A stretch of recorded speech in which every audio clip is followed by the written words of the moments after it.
Welcome to another episode of Big Risk Energy. I'm your host, Roei. I'm a serial entrepreneur, having founded multiple businesses, including one that I scaled and sold to a gaming company in 2018. I've been an investor for the last 5 years, and I'm super passionate about neurodiversity, suffering from severe ADHD and dyslexia myself.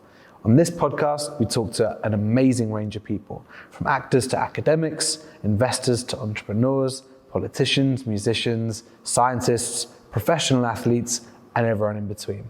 And we talk to these people about risk. Risk they've taken in their lives, risk they've taken in their careers, when those paid off and when they didn't.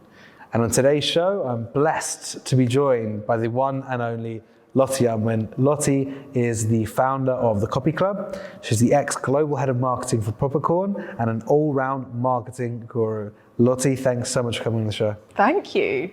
After that intro, I feel like an ill-equipped sports person or... I said everyone in between.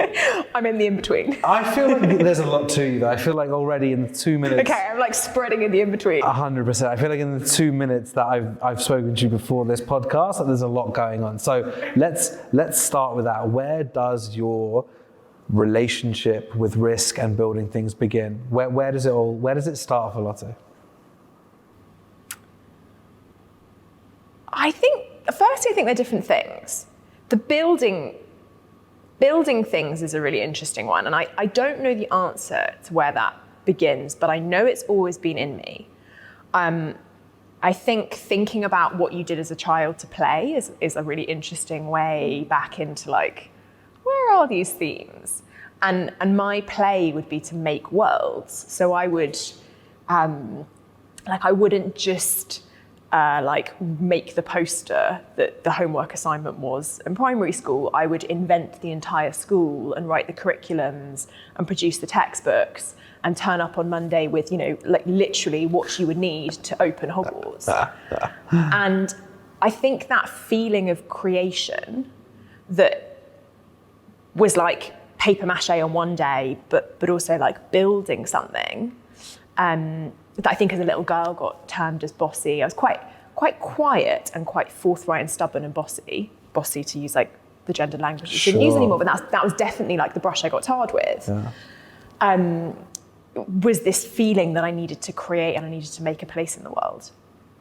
And that, I don't know where that came from. I'd say some of that is in my father, but not directly. Like it did feel like a bit of an anomaly that I just like came out the womb quite so gritty. Yeah. Like this sort of like little child that dug her heels into everything. Yeah, I don't know where that fight came from. But I'd say that that's never not been there. And I have always given everything like 150%. I've had to excel at everything I chose to do, and chose is the key thing. If I don't choose to do something, I'm so happy to be the worst in the world at it. Yeah. But if I'm in, I am all in. And how does that play out? Because you can never be the best at everything, right? And I think one of the most painful things for people who want to be 150%, want to be not necessarily perfectionist, but achieve their full potential in anything they set their mind to. How has that, because for me personally, at times when I don't hit that, it's like, oh, that's low. I mean, do you find that that's often our superpower is also our Achilles heel? Do you ever find that? I think I've done a lot of reflecting on what I'm good at. And I'd say that, like my team would be the testament of this, but I think as a leader, I am pretty clear on what I'm good at and very clear on what I'm not good at. And I don't think, it feels like a big call, that I bring a huge amount of ego to the way I work with other people. So I wouldn't say that I get plagued with frustration around things I can't do, because I'm kind of just like, well, let that go. Yeah. I think what really resonates is the idea of like fulfilled potential, which to me is this like startlingly abstract concept that I'm going to spend my whole life chasing, which is completely inarticulate by its nature. Yeah. And so, I've set myself up for a life of chasing something that I'm never going to achieve. Yeah. And do you think, because I think that's an incredible attribute in someone who is building, in someone who wants to push things forward, but does it ever take a toll on other parts of your life? Because again, out of my own experience, that laser focus on getting things done, sometimes again. Oh yeah, I had a breakdown last year. I've talked a lot publicly about like the collateral damage on my mental health, the relationship on my friends, family. Everything is pushed to the side of the pursuit of the abstract. Yeah. I think it's got a lot better. Like I've really, coming into my 30s, I've managed to like ebb that a bit and get some context and articulate a bit more what success looks like, as opposed to just like abstract pursuit of nothing. Yeah, totally. And I think as well, like speaking to you, it's so clear that you have that love for that pursuit. Yeah, I think exactly. I love it. Yeah, I've got zero doubt about that. Yeah. I think, a lot of people I speak to, they are putting that pressure on themselves without having that love. And I feel like I want to say to those people, you don't need to do that. You don't need to sacrifice your happiness for something that isn't going to make you happy. It doesn't seem to make sense, but for you, for someone who loves it, like it's clear why you would do that. It's a really interesting observation. My dad had an awful, very, very near-death experience when he was 18 that really shaped his entire, kind of shaped the way he lives. Wow. What happened, if you don't mind me asking? He was in a car accident with some friends, and the friends all died, and he was in a coma and terrible. declared dead to his family. Yeah, it was really, long before I was born. Sure. But I think it's given him a real appreciation for each day. And I think I really don't live for a future outcome. And that has shaped a lot about the way I do business. Like I know that if the journey isn't worth it, then like there is no necessary end goal. And that means, like, in a really basic sense, I don't have a business plan. Because to me, I'm like, well, that's not a priority. I was like, of course it's a priority, but I just like kick it down the line because I'm like, well, what matters is that I know that what I'm doing right now is fun, is rewarding, and is moving in the direction that is exciting to me, versus like, the end, like a huge problem for my business at the moment is we don't have an end game. Because I find the idea of an end game really abstract and pretty privileged. Yeah. But I guess like if you are enjoying it for what it is, that is the end game in many ways, right? Enjoyment. Well, exactly. Yeah. What's wrong with building a lifestyle business? Nothing. I wish I had a lifestyle business, genuinely. I think if anything that I'm seeing in the world right now, this move away from hyperinflation of valuations and raising silly capital, like I think this is a good thing. And I think people's appreciation of the lifestyle business, of people who aren't total fucking psychopaths sacrificing and burning everything in their way to build a unicorn, rightfully should come back. And like, if you want to go and build that unicorn, fair play, but your odds of success are so low. Yeah. It's actually a really foolish way to try and make money. 100%. Which I think no one talks about. I say to everyone, if you want to make money, go into property. Yeah. Go into property, or go into like a multinational and work in middle management and go and do your stint 100%. abroad. And like pay your dues and put cash in the bank and build some investment. If I think I said this on podcast previously, like if philosophy is the joy of thinking, entrepreneurialism should be the joy of building, not the joy of making money, right? And if you want to guarantee yourself making money, being a founder is one of the dumbest things that you can probably do. Yeah, and so enjoy the joy of building. Exactly. And if you're not, then I mean that's for me just wouldn't be the right thing to do. Yeah, totally. So I want to know more about your story, because you were global head of marketing for one of the fastest growing brands in Propercorn. Amazing position. I actually know one of the founders, Ryan. Yeah. So I was it. Bradley's his brother. I know them from like years and years ago. Awesome brand, obviously amazing trajectory, and you've now decided to take a portfolio approach at a very young age. It's something which we see people do much later in their career, and you're loving doing that. How did you feel about making that switch? Well, I mean, it's all a long time ago. So started my career at Procter & Gamble, did my like brand management, like went in my suit and, looked at the slides.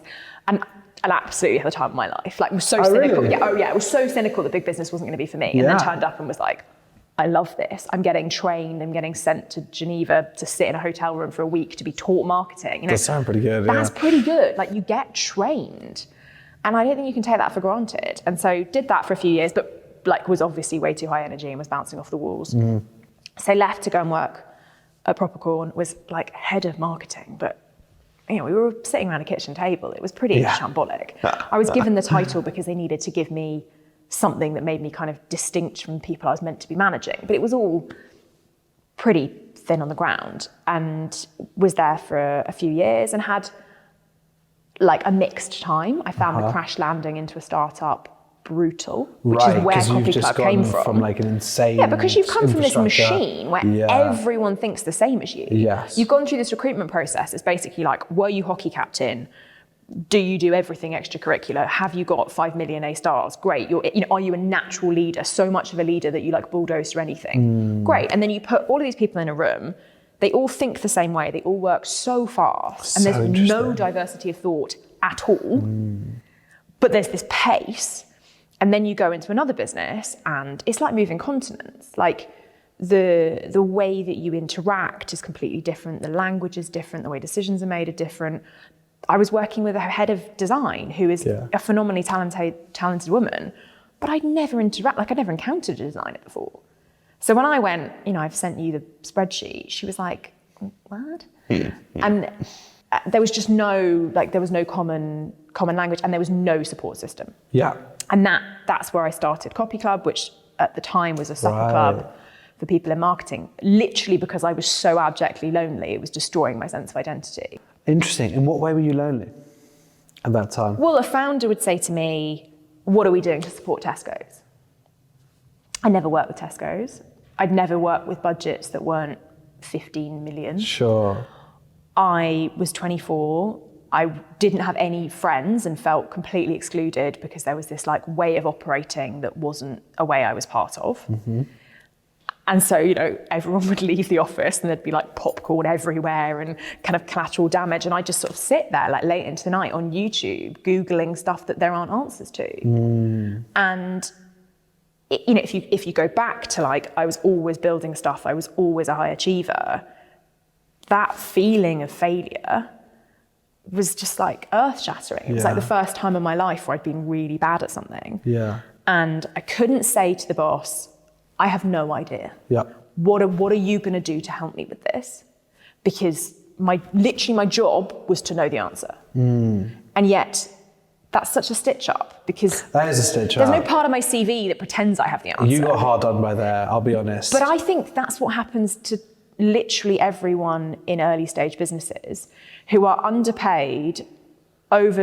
It's interesting. I think it's which is literally one of the problems that my business is trying to solve. That's really interesting. I mean, I find that fascinating, because one of my things with Connected, one of my things with Real Sport is I only ever believe in a fair exchange of value and time.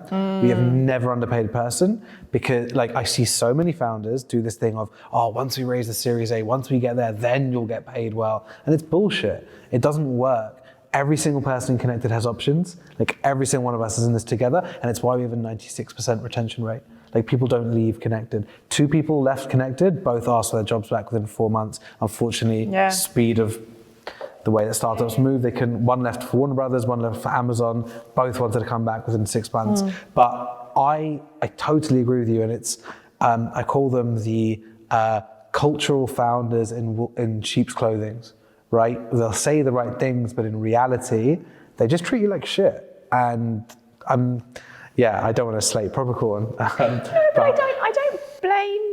I don't blame anyone. Yeah. I don't think that anyone is doing the wrong thing. I think everyone's just doing what they can in the situation they're in. Yeah. And I think, I feel that now. I both personally as a founder, but also part of what we do as a recruitment business. And so I see what happens, and it's a value equation that works for everyone. It's just everyone has to be really clear on why they're in it. So for me, moving to Propercorn, I wasn't getting the right support, but I was getting the step into a startup role that I needed. I was learning loads, and it had that job put me in great stead. I don't feel shafted by them. No. I just think it's a reality. Yeah. Really and I think there's some really quick, how do you create the quick wins that make that situation slightly better for everyone involved without too much skin off anyone's back? Because it's also a reality that there isn't cash to go around. And sometimes that's just what it is. Yeah, it's a really, really interesting one. And you're right, there is often not the cash to go around. But I have always found that overly investing in people, even when from a cash flow perspective it doesn't seem to make sense, has always served me well. Just because I think that there's two sides to it. One, if you give people the ability to grow, develop, earn as well, most importantly, then they're going to, be more committed to working for each other. You create that environment where everyone's in it together.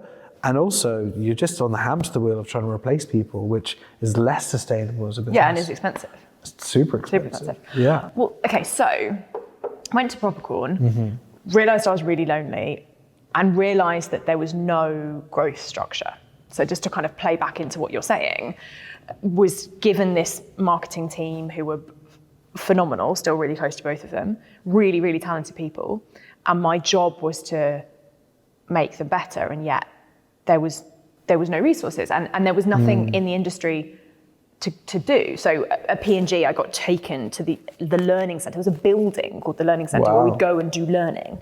And they had this really clear framework that 70% of what you learned was on the job, 20% was from your manager, 10% was in a classroom, which I think makes a lot of sense. Yeah. And there's a lot of structure in it, but that 10% happened. That was part of it. It wasn't just what you learn on the job. And then I went to Propercorn and I thought, right, well, this is what I want to do. I want to do the same structure because I believe in it. So that means that 10% of their learning needs to be in some kind of structured environment. Cool. Guys, go off and find some courses, come back. And they come back and they're like, I found this course. It's like £3,712 plus VAT. And I'm like, there's absolutely no way I can ask the business to invest that in someone who is earning 26K. Yeah. Clearly not.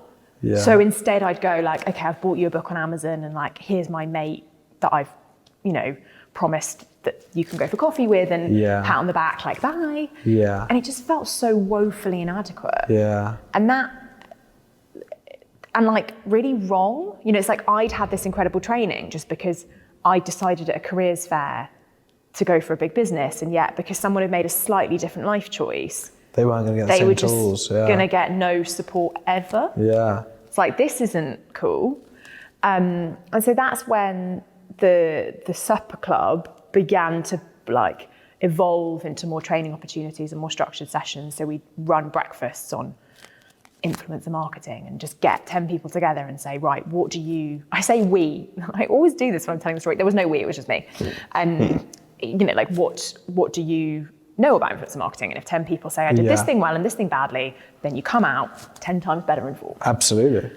And just creating space where my team could take time out of their day and actually go to stuff, and crucially that I could. And so that was evolving. I then left Propercorn 3.5 years later. We doubled revenue. I'd like done my time there. Yeah. And it had never felt like home. Which was important which was an important kind of learning, because at P&G, I hadn't quite felt at home. I felt like everyone was coaching me into be someone I wasn't. Yes. Well, that is the other side of big corporates, right? They want you to fit their mold. But I think it's also the problem with anything. So I kind of left P&G because I thought, you're trying to make me into this proctoid, as they call them.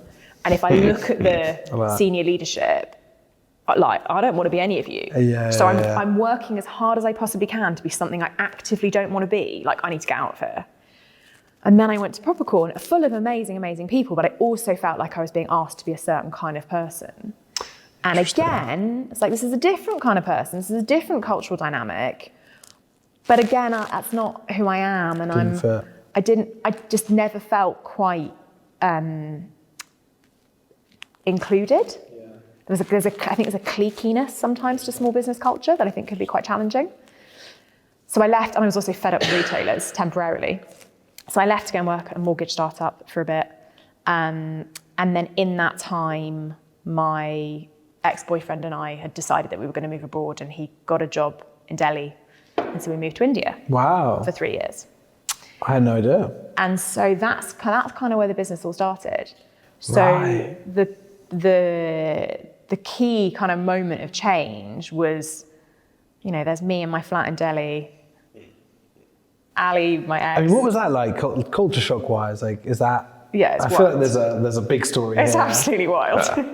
So, I mean, that's a massive risk, right? Packing up, moving to the other side of the world, huge culture shock. It feels like a big risk. Well, this, yes, it does.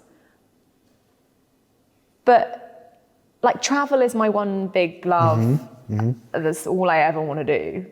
So to pursue the thing I think is the most exciting, like a no-brainer. Yep. And I was going with someone who I thought I was going to be with forever. Again, complete no-brainer to make that happen.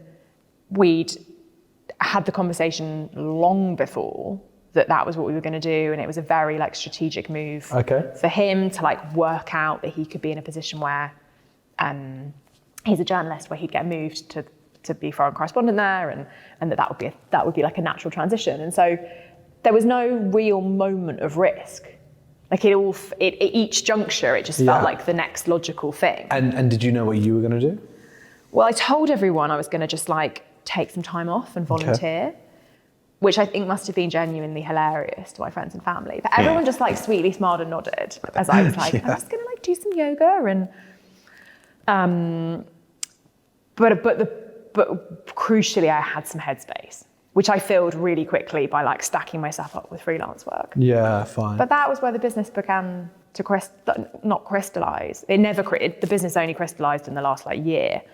It's where I began to take like step after step to move from being employed by someone to being freelance, and then to quite quickly building out the start of a mini team that has then just grown really.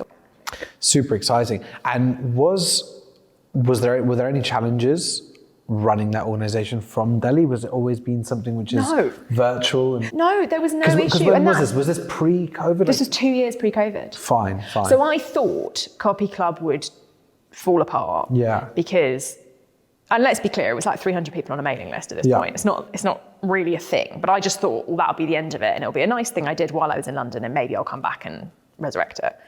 And then I kept organising the events kind of on WhatsApp, and would just like message someone and say, can you go to Pret and pick up the pastries, and can you book the meeting room? And you just pulled in lots of favours. Yeah. And it kept happening.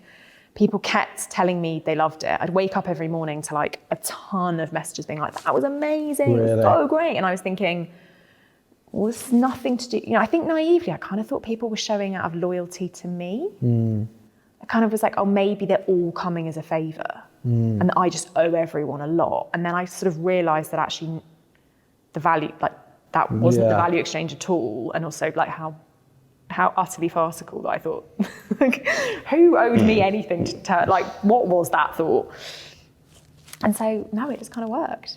And did COVID then like throw an entire spanner in the works? Obviously, once you can't do meetups. COVID was the thing. So what did you take, everything virtual? We took everything virtual, and our mailing list doubled in 2 weeks when the UK went into lockdown. And that was 5 years of building, 5 years of networking, 2 weeks of growth, because having a community mattered. Yeah. And before, I think it felt quite like woolly. Community's like, oh, that's nice. Like, oh, how sweet of you, you're making a community. And then when you didn't have a job and you were at home and the world felt completely upside down, like people were literally clinging on to each other. Yeah, absolutely. And that felt like the most pivotal time for us. Yeah, I can imagine, in terms of people wanting that support, people wanting that ability to connect with others, to have that feeling. COVID's a pressure cooker to accelerate all of that. So where are you guys at now? What's the ambition with it? So now we have 1,200 members, about 6,000 people in our kind of wider audience.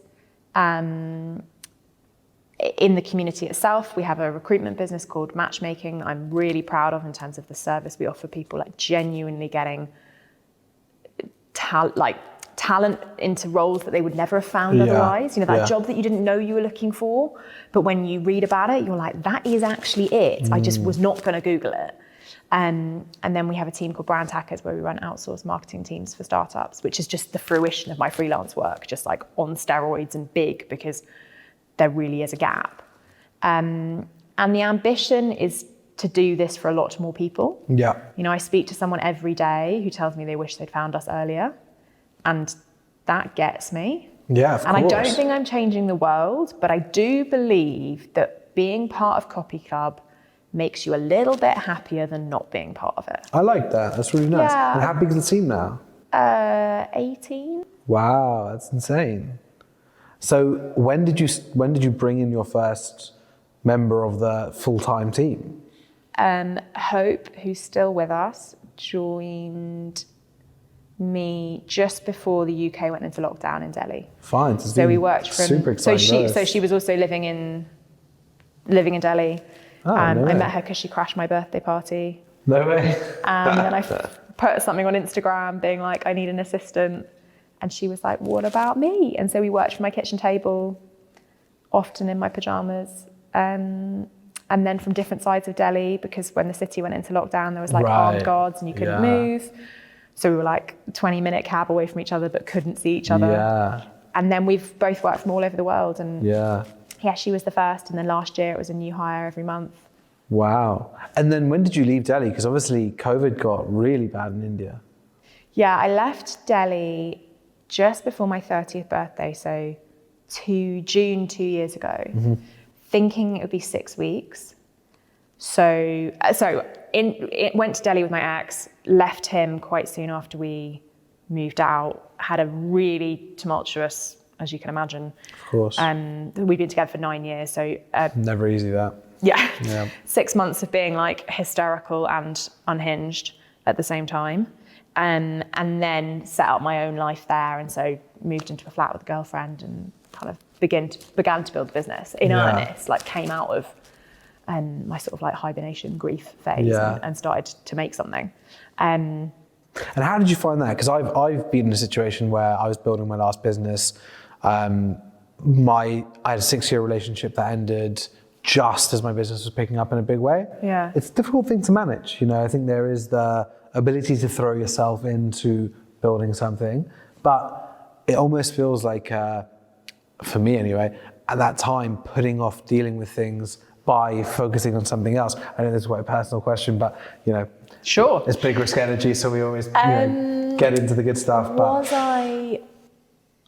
I think I've had so much control over the chronology, and that, you know, there's a lot of, like, it's a bootstrap business. Yeah, I'm a solo founder. I have very little accountability to anyone else. And so that's meant that I've never done anything at a pace that wasn't the pace I wanted at that point. Interesting. So I don't think that, like, you know, I worked 4 hours a day and trained for an endurance triathlon and went on loads of hinge dates and got drunk a lot. Yeah. Literally did very, very little work for a bit of time, for a long time, and then I think began to feel more human, and then threw myself into the business. So I wouldn't say there was ever a moment where they felt disconnected. That's amazing. That's not to say that I haven't used work a lot throughout my life as a distraction from other things. Of course, absolutely. Like, I'm a deep down a workaholic. It just is maybe lucky that I love the work I'm addicted to, but I need to be really clear that loving my work doesn't take away from the fact that I am hardline addicted to it. Yeah. And that's not a healthy relationship. No, totally. And it's a really interesting term. And I feel like it's a term I used to hear a lot more growing up, but seems to have really disappeared, workaholic. Like, it seems to... You heard it when you were growing up? I heard it when I was growing up. Just people around me, people saying, oh, I'm a workaholic. But I feel like it's not a word... Like, okay, we spend a lot of time on LinkedIn, right? I very rarely see the word workaholic come up. I see hustle culture, I see hustle porn, I see grind, I see all these things, but workaholic. And I think it's because it's an addiction that capitalism rewards handsomely. And I think it's something which I believe an addict is an addict, right? If you have an addictive personality, if you have the potential to be an addict, you're going to be addicted to something. So pointing it at something constructive rather than destructive, alcohol and drugs, gambling, whatever it might be, pointing it into work, pointing it into the gym, pointing it into something which is positive, I think is a really, really interesting concept. And I do think that the best founders are addicts in that way. And we had Nick Telson on this podcast the other day, and he was saying the same thing, which is, you know, the best founders he's invested in, who are the ones who like you, genuinely love their obsession with their work. So it's an interesting phrase, but I think it's a good one. And I don't think it's a negative thing in people who are ambitious. I find that so interesting.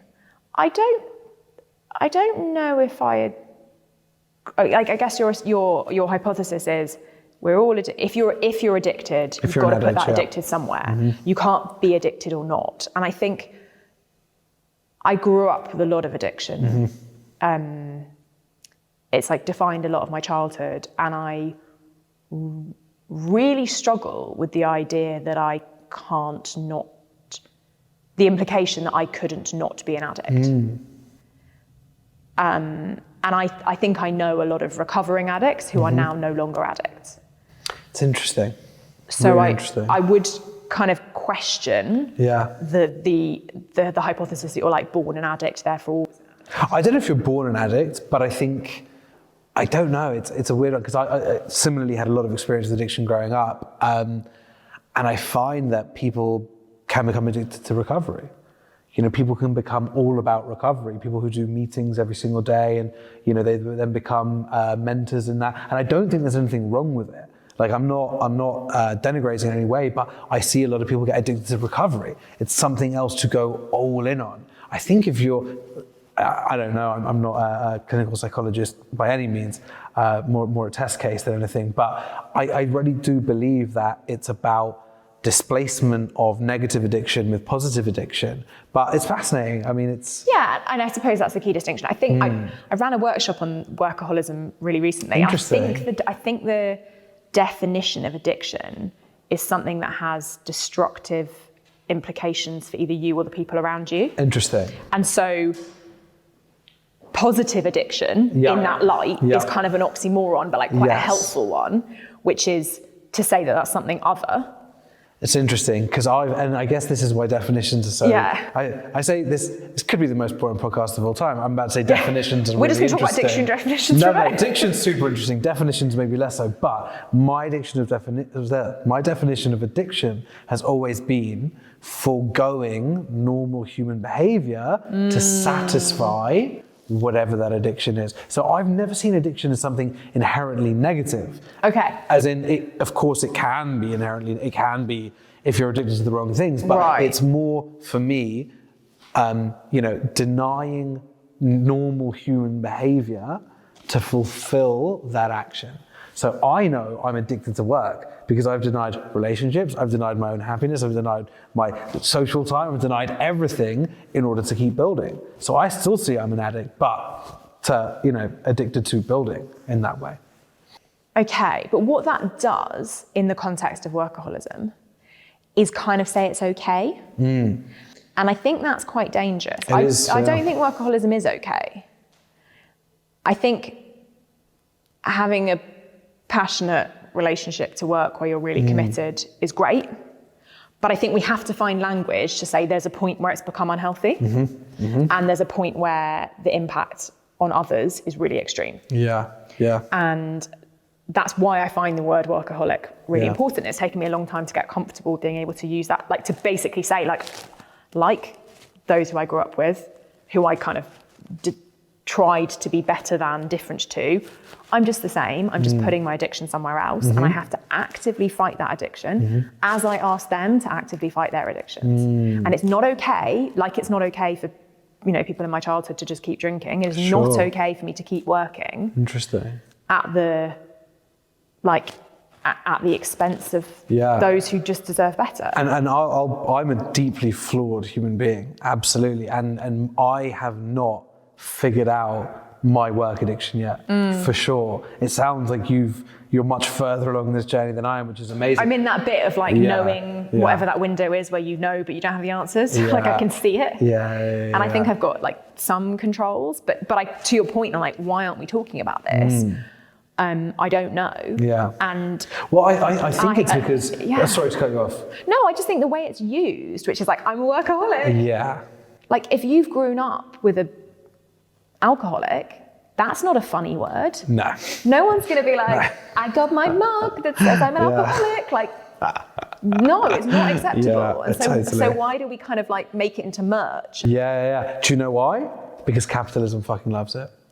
That's what it is. Capitalism would love every single person to feel like a workaholic. And I see it. Now, we're different because we're building our own thing, right? And in many ways, at least the fruits of our workaholism, let's say, go towards what we're building. But I know people who are in corporate structures, for example, who are killing themselves. 6 hours in work, and just seeing them as a broken person, just like, you can't do this to yourself. So yeah, it's. But I think people around me would hear me say that and be like, you're actually taking that comment and you're not recognizing that they will come to me and see me in that state. And just because I say, oh, but I'm running my own business, they're like, I don't give a fuck. Like, I really don't care why you're doing this. You as a human are not in a good place. Yeah. And like, unless you're solving some global health crisis, stop it. Yeah. Like, stop being stupid. Yeah. It's fascinating. It really is fascinating. And I think so many people I speak to are terrified about taking their foot off the pedal and trying to find balance. And it's a scary thing. I'm one of them. Like, I will be the first person to say I do not have balance in my life. It's something I've struggled with since I was 4 years old, having any sort of balance. And severe ADHD definitely heightens that, and all the other things. But I'm still very early on in that journey of trying to find balance. Yeah. And the rewards of the imbalance have been great, which is why sometimes it makes it was like an addiction, right? I mean, not in every sense, but the high of success, but the destruction of relationships, friendships, all those other things, it is an addiction. It really is. Fascinating. I've got a few questions that I'd like to ask you. Sure. Okay. What is the single biggest risk you've taken, and what was the outcome? Okay, I actually think the single biggest risk I've taken is last year I said yes to kayaking across the channel. Okay, that's feels like a big risk. The reason that I think that is so the reason I choose that is that it's like a big decision I made with absolutely zero context. I got a WhatsApp from my cousin and said, do you want to kayak across the channel? I said yes. And then the next morning she was like, cool, I've booked it. You owe me $2,000. It's like, sorry, what? Like, what are we talking about? How far is the channel? What is a kayak? I did it and it was fun and it was just like a little thing. But I think I think there are so few moments in my life where I've just blindly said yes. I think I can think of a ton of like very calculated decisions I've made, but that to me feels very different. I mean, that screams big risk. Yeah, no, I just went like, sure. And I think maybe that's a fun challenge to all of us. Like, how do we do that more? 100%. I love that. Okay. What are you proudest of? The culture in Coffee Club. And it comes back to what I was saying earlier about never feeling like I fitted in. I really hope that I've built an environment where everyone feels like their view matters and that they are heard and that they are safe and supported. And I think it's really interesting in the context of what you were saying around like the ideology by which you've employed people, which is like money is really important. And I don't think we're the best pay, like I don't think we're the most generous in the industry. But I think we are home. And I don't think work should be a family, but I do think you should be in an environment where you can feel able to be you and to thrive on the terms that you want to do that. Yeah. And that isn't for everyone, like if you want to go and shed loads of money and be on a super, super tough growth stint and have a kind of make or break career, we're not the place for you. But we are the place for people who really want to build something and want to feel like they've got a gang around them that are going to help do that. It's amazing. I love that. It's a great answer. Really, really interesting. Okay, my next question for you is there anything in your life that you wish you'd done differently?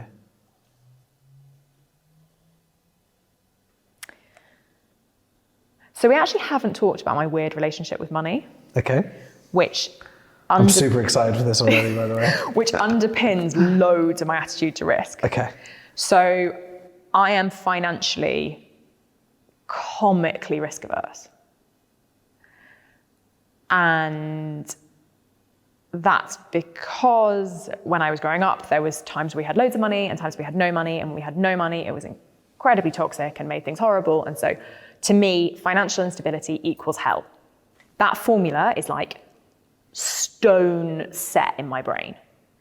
And so I will, like, my mum calls it squirreling. Like, I will squirrel and squirrel and squirrel until there's like, you know, I am ready for the toughest winter. Like, this recession, like, I've got this. Like, I am literally like untouchable in terms of like the way that I'm building. Amazing. Like building financial kind of like solid ground. And that's good in some ways, but it's definitely borderline bonkers. And Is it another addiction? Addiction to squirreling. I don't know if it's an addiction. I think it's just like a hang up, like a big old hang up. I've never raised money. I've never even contemplated it. And I get like, a conversation comes up all the time and I'm like, no, like, not interested. That's great. Like, well, and this is where this is kind of the failure risk, the regret question. Like, it's one way, but my like what if is what would have happened if I'd like gone on the therapy boot camp aged 22 that like got me, you know, if I'd spent 6 weeks getting through this weird hang up and working out a relationship where I could feel more measured and less defined by terror and more motivated by like a mixed outcome. I don't know where I would be. And I think that's the question that I'll always, you know, to the like fulfilled potential. That's the thing that's going to stop me fulfilling potential. Super interesting. I love that. It's the thing that's going to mean I'm never in the gutter. Like it's a really healthy safety 100% catch. But I'm always going to ask myself, it's fascinating. What if? And if anyone's listening to this is like I'm desperate to find like a money therapist. I feel like there's got to be someone. If not, there's the next idea. The last thing I need is another idea, as my team keep telling me. But yeah, I just think there's something in that. Like, I don't think I'm the only one that's got a weird. I have a weird side, but I'm just on the totally other end of the spectrum. As soon as I came, so similarly to you, we had very little money growing up at times. Sometimes we did have money, sometimes we didn't. My dad was an entrepreneur of varying levels of success, and there were years that we didn't have income and all those other things. But as soon as I got liquidity for the first time, I did pretty much the stupidest thing you can do with money, which is invest it all in startups. I say stupidest with, you know, very tongue in cheek, but you know, I have the biggest risk appetite. But it's weird how we've similar upbringing in that sense, but totally different response in the sense of that I've almost gotten too comfortable with that level of risk, and it's not good that we need to meet somewhere in the middle, right? We need to meet somewhere in the middle. No, it's super interesting. Okay, so my next question for you is, what does it take to be successful? So I spend a lot of time writing this down. I think it's about the way I want to live. So it's being able to exercise every day. It's being able to have good time with friends and family. It's being in a space that I find rewarding. It's doing work I love. And it's having the financial freedom not to wake up in the night worrying about stuff. And part of the challenge, so I had a weird goal that I wanted a PT every day. It's like, if I can have personal training every day, I've made it. And then a few years ago, I was in Delhi and Delhi went into lockdown, and I was really into my CrossFit at the time and called the guy who was coaching me and said, can we do sessions online? And we did sessions on Zoom every day, and we did that for years. And so there was just this moment very early in my life where I went through my list of success and was like, oh, I mean, I've done it all, but I just done it in such a like hustle way. So like, sure, I've got my PT every day, but he's in Delhi, he's an amazing guy, I'm paying him in rupees, we do it on Zoom, I share it with my best mate. Like everything on the list I'd done, but like I'd like hacked all of it. Yeah. And I think, it was an interesting moment of like, well, have I made it? Is this it? And it kind of, there was the voice that was like, no, it's not it. Like, must go. And then the other voice that was like, well, what if it is? And what would it take to sit in this and to like recognize that and go back to kind of like the ethos we were talking about earlier, which is like, we genuinely all have no idea how long we have in the world. And maybe that is success. Yeah, love that. Another great answer. So success is kind of trying to sit in where I am. Yeah. Yeah, I think that's really nice. It's a peace in many ways, right? Yeah. That does feel like success, peace. It's definitely not a number in a bank account or a press release that says you've exited to someone who for some, none of that. Yeah, I agree.